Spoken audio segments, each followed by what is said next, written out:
चलिए, बिना किसी देरी के इस दिलचस्प और रोंगटे खड़े कर देने वाले एक्सप्लेनर में गोता लगाते हैं।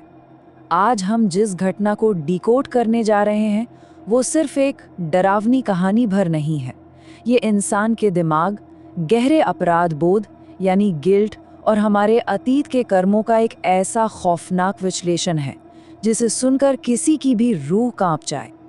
इस पूरी घटना की शुरुआत होती है रात के ठीक 2:13 पर। सोचिए, ये वो वक्त होता है जब चारों तरफ भयानक सन्नाटा होता है, इंसान अपनी सबसे गहरी नींद में होता है और उसे लगता है कि वो अपनी जगह पर बिल्कुल सुरक्षित है। लेकिन सुरक्षा का ये भ्रम अचानक बजने वाले एक फोन की आवाज से टूट जाता है। जरा इस स्थिति की कल्पना कीजिए।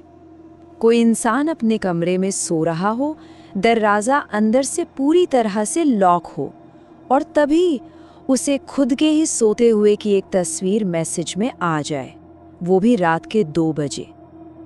जब सबसे सुरक्षित मानी जाने वाली जगह को ही अंदर से भेद दिया जाए, तो इंसान का दिमाग तुरंत एक खौफनाक रहस्य में उलझ जाता है। ये एक ऐसा डर है जो किसी को भी पागल कर सकता है। और यहीं से शुरू होता है उस अनजान कॉल का खौफनाक सिलसिला। फोन उठाने पर कुछ सेकंड तक तो एकदम खामोशी रहती है और फिर एक बहुत ही धीमी और कांपती हुई आवाज आती है, तुम मुझे क्यों छोड़कर चले गए? कहानी का मुख्य किरदार राहुल इसे कोई गलत नंबर या किसी का भद्दा मजाक समझकर फोन तुरंत काट देता है। साइकोलॉजी की भाषा में इसे डिनायल कहते हैं। ये इंसान के दिमाग का एक डिफेंस मैकेनिज्म है, जहां हम उस डर या खतरे को नकारने की कोशिश करते हैं जिसका हम सामना नहीं करना चाहते। लेकिन ये बचाव तंत्र तब पूरी तरह से टूट जाता है जब उसी नंबर से लगातार दूसरी कॉल बजने लगती है। तनाव का स्तर एकदम से बढ़ जाता है। अचानक फोन पर एक व्हाट्सएप मैसेज आता है और उसमें एक ऐसी तस्वीर होती है जो भौतिक विज्ञान के किसी भी नियम के हिसाब से संभव ही नहीं है। इस एक पल में इंसान की सारी तार्किकता और समझ ताश के पत्तों की तरह ढह जाती है। अब हम इस बंद कमरे के रहस्य की ओर बढ़ते हैं, जो इस घटना को और भी ज्यादा डरावना बना देता है। यहाँ जो सबसे बड़ा विरोधाभास है, वो सच में हैरान करने वाला है। एक तरफ कमरे का दरवाज़ा अंदर से मजबूती से बंद है, खिड़कियाँ भी पूरी तरह से लॉक हैं, सुरक्षा में कोई कमी नहीं है। लेकिन दूसरी तरफ राहुल के फ़ोन पर उसी की सोते हुए की तस्वीर चमक रही है। ये सीधा सीधा बता रहा है कि जिसने भी ये तस्वीर खींची है, वो इंसान या जो कोई भी है, वो इस वक्त उसी कमरे के अंदर मौजूद है। डर अपनी सारी हदें तब पार कर जाता है जब फोन की स्क्रीन पर एक और मैसेज फ्लैश होता है, मैं तुम्हारे पीछे खड़ा हूँ।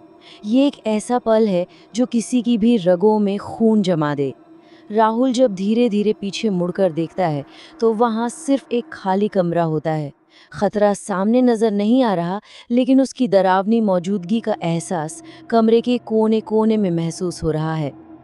ऐसे अत्यधिक तनाव और खौफ के माहौल में अक्सर इंसान के दिमाग में दबे हुए वो भयानक सच बाहर आने लगते हैं जिन्हें वो हमेशा के लिए भूल जाना चाहता है।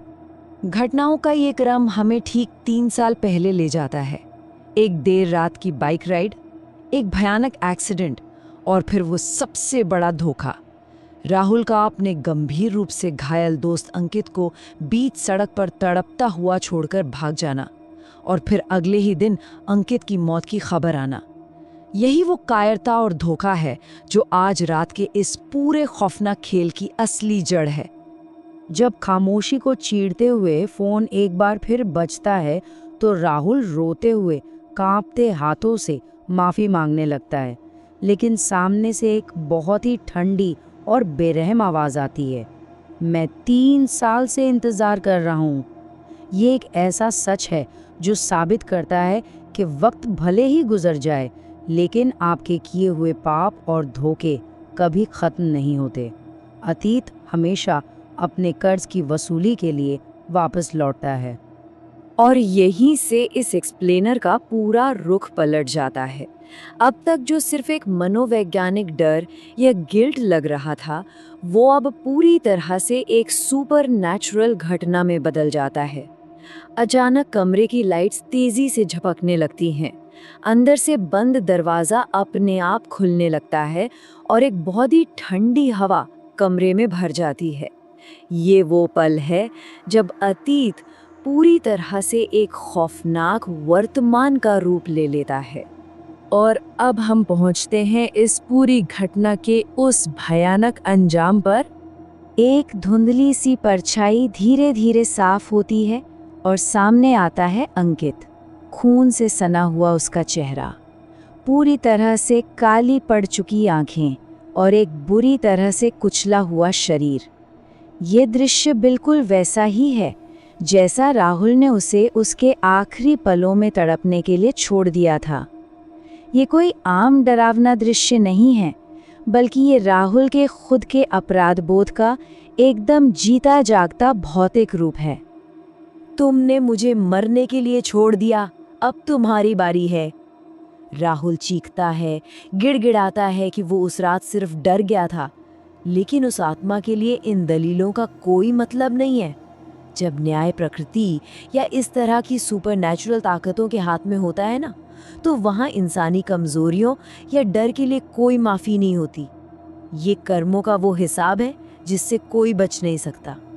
ये पूरा विश्लेषण अगली सुबह की उस दिल दहला देने वाली सच्चाई के साथ अपने अंत की ओर बढ़ता है। जब सुबह पुलिस उस बंद कमरे में पहुंचती है, तो उन्हें राहुल का निर्जीव शरीर मिलता है और उसके चेहरे पर एक ऐसा खौफ हमेशा के लिए जम चुका होता है जिसे देखकर पुलिस वाले भी सिहर उठते हैं।